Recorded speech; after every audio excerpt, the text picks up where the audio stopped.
Hello everyone, I hope you all are doing well. I'm glad to have you here. This is your YouTube study buddy Kiara and I'm an 11th grader. आज हम पढ़ने वाले हैं first flight का chapter 7 the necklace, जिसके writer हैं a French author by the name of गाई day मॉपसेंट। तो समझना शुरू करने से पहले मैं आपको एक बार बता दूं कि यहाँ इस चैप्टर में होता क्या है। Let us just have a little introduction of the chapter itself. तो इस चैप्टर की main character as you might know है एक सुंदर लेडी कॉल्ड मटिल्डा लॉयजल, जो कि एक ग्रैंड लाइफस्टाइल जीने की चाह रखती है मिडिल क्लास होते हुए भी। She is a complete show off, जो कि ये नहीं चाहती कि लोगों को उसका एक्चुअल सोशल स्टेटस पता चले। इसलिए एक दिन एक बड़ी पार्टी में जाने के लिए वो अपनी फ्रेंड से एक डायमंड नेकलेस बोरो करती है and then she loses it. अब उसके बाद क्या होता है, आइए देखते हैं। Now we begin with a little description of Matilda कि वो उन सुंदर यंग लेडीज़ में से एक थी जिसका जन्म क्लर्क्स की एक लो सोशल स्टेटस वाली फैमिली में हुआ था, as if through an error of destiny, मानो किस्मत से कोई गलती हो गई हो।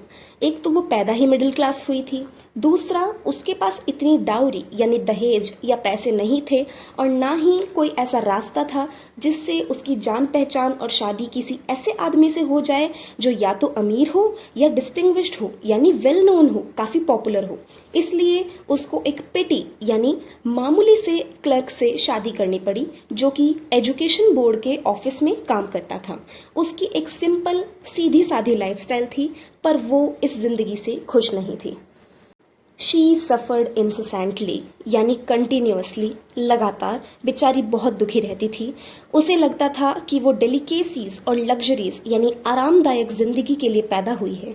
अपने अपार्टमेंट की गरीबी, अपनी शैबी वॉल्स यानी फीकी पुरानी दीवारें और पुरानी चेयर्स उसे टॉर्चर करती थीं और गुस्सा दिलाती थीं। जब वो खाना खाने अपने हस्बैंड के साथ बैठती तो उसके हस्बैंड टूरीन यानी बर्तन का ढक्कन खोलकर देखते और उसमें बने पॉट पाई को देखकर भी खुश हो जाते, लेकिन मटिल्डा शानदार डिनर्स और चांदी के बर्तनों के बारे में सोचती। उसे सुंदर ड्रेसेस और ज्वेलरी पसंद थी, पर ये सब चीज़ें उसके पास नहीं थी। दिस शोज़ कि मटिल्डा कितनी अनकंटेंट थी, जबकि उसके हस्बैंड काफ़ी ग्रेटफुल थे, who knew how to appreciate the simple things in life. Now we are told here कि मटिल्डा की एक फ्रेंड थी जो कि कॉन्वेंट यानी क्रिश्चियन स्कूल से ही उसके साथ पढ़ती थी, and that friend of hers was very rich. जब भी मटिल्डा उसके घर जाती तो वापस लौटकर डिस्पेयर यानी दुख और डिसअपॉइंटमेंट यानी खुद से खुश ना होने के कारण कई दिनों तक रोती कि आखिर मेरे पास ये सब क्यों नहीं है। अब एक शाम हुआ क्या कि उसके हस्बैंड काम से घर वापस इलेटेड यानी काफ़ी खुश होकर आए, bearing in his hand a large envelope यानी उनके हाथ में एक बड़ा लिफाफा था। वो एनवेलप था क्या? एक्चुअली एक बॉल पार्टी के लिए इनविटेशन था at the residence of the minister of public instruction and his wife Madame Georges Ramponneau. तो बॉल पार्टी क्या होती है guys, as you can see in picture, ancient times और खैर आजकल भी ये होता है क्रिश्चियन वेडिंग्स में कि लोग आते हैं सुंदर सुंदर ड्रेसेस पहन के, इवनिंग गाउन्स पहन के, they just dress up and have a formal dance with each other. It is a kind of like party. हमारे तो खैर शादी ब्याह अलग होते हैं इंडिया में, बट या so this is very traditional, a ball party is very traditional. तो इस ट्रेडिशनल बॉल पार्टी का इन्विटेशन आया था द लॉयजल्स को। हाउएवर उस कार्ड को देखने के बाद मटिल्डा खुश होने की जगह दुखी हो गई और उसे स्पाइटफुली यानी एक अनकाइंड वे में टेबल पर फेंक दिया और बोली, तुम्हें क्या लगता है कि मैं इसका क्या करूँगी?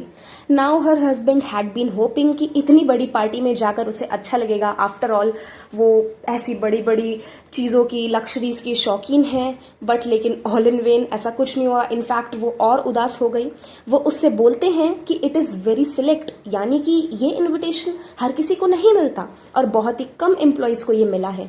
वो बड़े लोगों की पार्टी है, इसलिए वहाँ तुम्हें पूरा ऑफिशियल वर्ल्ड देखने को मिलेगा, वहाँ कई बड़ी हस्तियाँ भी आएंगी। पर लेकिन मटिल्डा उनकी तरफ इरिटेटेड निगाहों से देखती है और बेसब्री से बोलती है, तुम्हें क्या लगता है कि ऐसे ओकेशन पर मेरे पास कुछ पहनने के लिए है या नहीं? अब इस बारे में उन्होंने नहीं सोचा था, सो ही स्टैमर्ड यानी थोड़ा अटक कर बोले कि जो ड्रेस तुम तब पहनती हो जब हम थिएटर में जाते हैं, मुझे तो वो काफ़ी सुंदर लगती है, पर अब वो चुप हो जाते हैं, स्टूपिफाइड इन डिसमे, यानी दुखी और हैरान होकर, जब वो देखते हैं कि उनकी वाइफ बेचारी रो रही होती है। वो उससे पूछते हैं कि आखिर बात क्या है।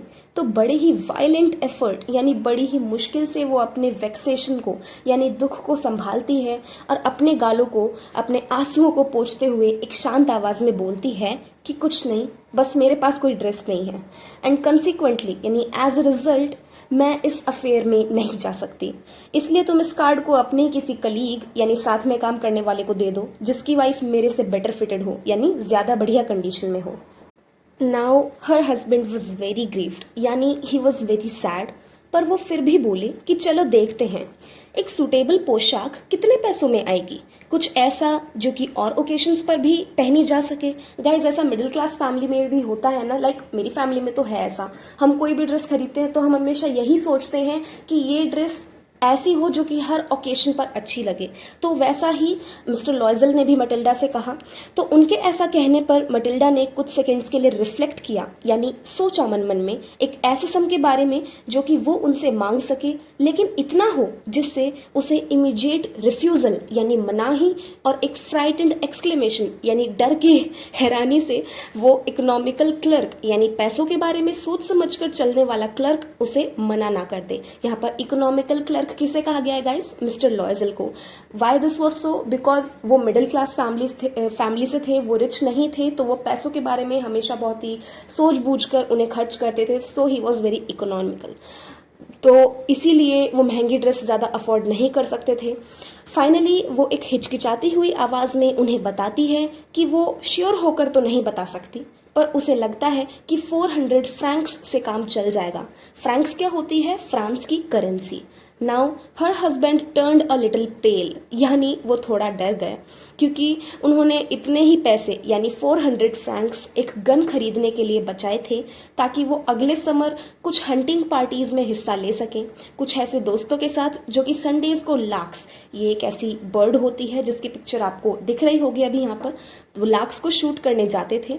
नेवरदलेस यानी फिर भी उन्होंने जवाब दिया कि ठीक है, मैं तुम्हें 400 फ्रैंक्स दे दूंगा, पर तुम एक सुंदर सी ड्रेस ढूंढने की कोशिश करना। दिस टेल्स अस कि mister Loisel as a husband कितने काइंड एंड केयरिंग थे। नाउ ड्रेस लेने के बावजूद मटिल्डा वॉज नॉट हैप्पी और बॉल का दिन भी पास आते जा रहा था। जब मिस्टर लॉयजल ने उससे इस बारे में पूछा कि वो क्यों अपसेट है, तो उसने बताया कि उसके पास खुद को अडॉर्न यानी कि सजाने के लिए कोई ज्वेलरी या कोई गहने नहीं है। लो जी, पहले उसे ड्रेस की प्रॉब्लम थी, अब ज्वेलरी की। दिस शोज अस कि she was never content with what she had. उसे लग रहा था कि she would have a poverty stricken look, यानी उसकी ओवरऑल अपीयरेंस बहुत ही गरीब और भद्दी लगेगी without any jewellery. That's why वो पार्टी में नहीं जाना चाहती थी। सो हर हस्बैंड सजेस्टेड कि तुम कुछ नेचुरल फ्लावर्स पहन सकती हो, इस मौसम में दे विल लुक वेरी चिक, यानी काफ़ी अच्छे लगेंगे, काफ़ी फैशनेबल लगेंगे। पर उसने इस आइडिया को भी ठुकरा दिया और कहा कि रिच वुमेन की मिड्स्ट यानी कि कंपनी में, अमीरों के बीच में इतनी शैबी एयर यानी बेकार सी गरीब सी अपीयरेंस बहुत ही ह्यूमिलिएटिंग यानी शर्मिंदगी वाली बात होगी। Now finally they find the solution जब मिस्टर लॉयजल उसे बोलते हैं कि वो अपनी रिच फ्रेंड मैडम फॉरेस्टियर, ये मैडम का एब्रिविएशन MME आपको इस चैप्टर में बहुत देखने को मिलेगा, so look out for it. तो अपनी रिच फ्रेंड मैडम फॉरेस्टियर से कुछ ज्वेलरी बोरो कर ले। हमने इनके बारे में डिस्कस किया था ना कि ये उनकी कॉन्वेंट की एक दोस्त थी। तो अगले दिन जब मटिल्डा मैडम फॉरेस्टियर के पास जाती है और अपनी स्टोरी ऑफ डिस्ट्रेस यानी दुख की कहानी और परेशानी के बारे में बताती है, तो उसकी फ्रेंड अपने क्लोजेट यानी अलमीरा पर गई और उसके आगे अपने गहनों का पूरा केस रखकर उसे कह दिया कि इनमें से अपनी पसंद का सिलेक्ट कर लो। अब मटिल्डा ने कई सुंदर गहने ट्राई भी किए, पर वो चूज नहीं कर पाई। उसने मैडम फॉरेस्टियर से पूछा कि हैव यू नथिंग मोर, यानी क्या तुम्हारे पास और कुछ नहीं है? Then she said, why yes, खुद देख लो, क्योंकि आई डोंट नो कि तुम्हें क्या पसंद आएगा। तो मैडम फॉरेस्टियर ने ऐसा कहा मटिल्डा से, पर फिर एकदम से मटिल्डा को एक ब्लैक सैटिन कपड़े वाला बॉक्स दिखा जिसके अंदर एक बहुत ही सुंदर डायमंड नेकलेस था। उसे उठाकर मटिल्डा ने, अपने हाथ ट्रेम्बल कर रहे थे उसके उस समय पे, यानी कांप रहे थे, क्योंकि इतना प्यारा नेकलेस उसने कभी नहीं देखा था and she could not afford it. वो उसकी हैसियत के बाहर था। उसने उसे ट्राई किया एंड शी वॉज एक्सटेटिक, यानी happy and excited because she totally loved it. अब उसने बड़ा हिचकिचाते हुए मैडम फॉरेस्टियर से पूछा, क्या तुम मुझे ये लेंड कर सकती हो, उधार दे सकती हो? तब मैडम फॉरेस्टियर ने उसे वो नेकलेस बड़े प्यार से दे दिया। This tells us that madam Forestier was a true friend. Even though she was richer than Matilda, she did not even hesitate to give her costly jewellery to her. This shows that she was a kind person and a good friend who did not care about the difference in their social status. Now, Matilda, feeling very happy and grateful, hugged Madame Forestier and then went away. Ball का दिन आ गया और Matilda खुद को जैसा show करना चाहती थी वैसा ही हुआ। She was the prettiest of all the ladies present at the ball. सभी लोगों ने उसे नोटिस किया, उसके बारे में पूछा और उससे बातचीत करनी चाहिए। She danced with enthusiasm, intoxicated with pleasure, यानी खुशी के इस नशे में वो बड़े जोश के साथ दूसरों के साथ नाची और वो केवल इस एडमायरेशन, अपनी इस तारीफ और इस विक्ट्री के बारे में सोच रही थी। शी वॉज सो हैप्पी कि उसे ये सब एक जीत जैसा लग रहा था। अब जब सुबह के 4 बजने वाले थे तब दोनों हस्बैंड वाइफ घर के लिए निकलने को तैयार हुए। मिस्टर लॉयजल एक छोटे से सैलून क्या होता है, एक गेस्ट रूम, तो मिस्टर लॉयजल एक सैलून में सो रहे थे 3 और आदमियों के साथ, जिनकी बीवियां भी मटिल्डा की तरह ही बॉल में काफ़ी एंजॉय कर रही थी।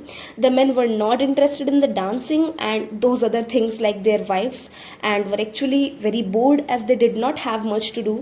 That's why they were half asleep in the saloon. अब जब मटिल्डा और मिस्टर लॉयजल जाने लगे तो उन्होंने उसको एक रैप से ढका। A wrap is a kind of shawl used by women to cover themselves. To be honest, मैंने कभी इस टाइप का एक रैप या शॉल यूज़ नहीं किया है, तो I don't know much about it, but हाँ, इस टेक्स्ट के कॉन्टेक्स्ट में इसका यही मीनिंग है। Now Matilda's wrap was very modest. This means कि उसका रैप काफ़ी चीप एंड सिंपल लुकिंग था, which revealed her actual social status. Its poverty clashed with its elegance. Its poverty clashed with the elegance of the ball costume. This was because जितना सुंदर उसका costume था उतना ही poor looking और shabby उसका wrap था। दैट इज, दोनों के बीच का डिफरेंस साफ झलक रहा था। Now the other departing women had very rich looking and costly wraps made of fur like these to here. नाउ मटिल्डा नहीं चाहती थी कि कोई भी उसे इस तरह देखे, as she did not want to reveal her actual condition. That's why वो वहाँ से जितना जल्दी हो सके उसने जाने की कोशिश करने लगी। लॉयजल डिटेन्ड हर, यानी he tried to stop her, कहते हुए कि वो एक कैब बुला रहे हैं, पर मटिल्डा ने उनकी तरफ ध्यान नहीं दिया और बड़ी रैपिडली वो सीढ़ियों से उतरने लगी। अब गली में उन्हें कोई कैरेज या कोई कैब नहीं मिली। बड़ी दूर उन्हें जब कोचमैन मिले तो वो उन्हें हेल करने यानी बुलाने लगे। अब सुबह के 4 बजे की ठंड में कांपते हुए वो एक नदी के किनारे पैदल चलते रहे। फाइनली उन्हें एक पुराना सा कैरेज मिला जिसने उन्हें घर छोड़ दिया। फाइनली तो वो घर पहुंच गए। वेरीली यानी टायर्डली वो अपने अपार्टमेंट तक गए। अब तो बस मटिल्डा के लिए वो सारा नाटक खत्म हो गया था और मिस्टर लॉयजल को भी याद आया कि उन्हें सुबह 10 बजे तक ऑफिस पहुंचना होगा। अब मटिल्डा एक मिरर के सामने खड़ी होती है और अपने शोल्डर्स पर से उस रैप को उतारती है। She wanted a final view of her self in glory, यानी कि वो खुद को एक आखिरी बार अपने शानदार रूप में देखकर खुश होना चाहती थी, पर एकदम से वो चीख पड़ी। वाई? बिकॉज वो डायमंड नेकलेस उसके पास अब नहीं था। सो गाइज, अब आगे क्या होता है वो हम अगली वीडियो में देखेंगे। That's all for today study session. I hope कि आपको ये चैप्टर यहाँ तक क्लियर हो गया हो, क्योंकि गाइज जितना मैंने अपनी खुद की क्लास 10th की एक्सपीरियंस में सीखा है उतने ही तरीके से मैंने आपको ये चैप्टर समझाया। So if you liked my explanation, don't forget to drop a like and a comment in the comment section. हाँ, डिस्क्रिप्शन बॉक्स से याद आया, इस वीडियो का पार्ट 2 आपको डिस्क्रिप्शन बॉक्स में उसका लिंक ज़रूर मिल जाएगा। I would love receiving feedback from you all. Thanks for watching guys. Bye bye.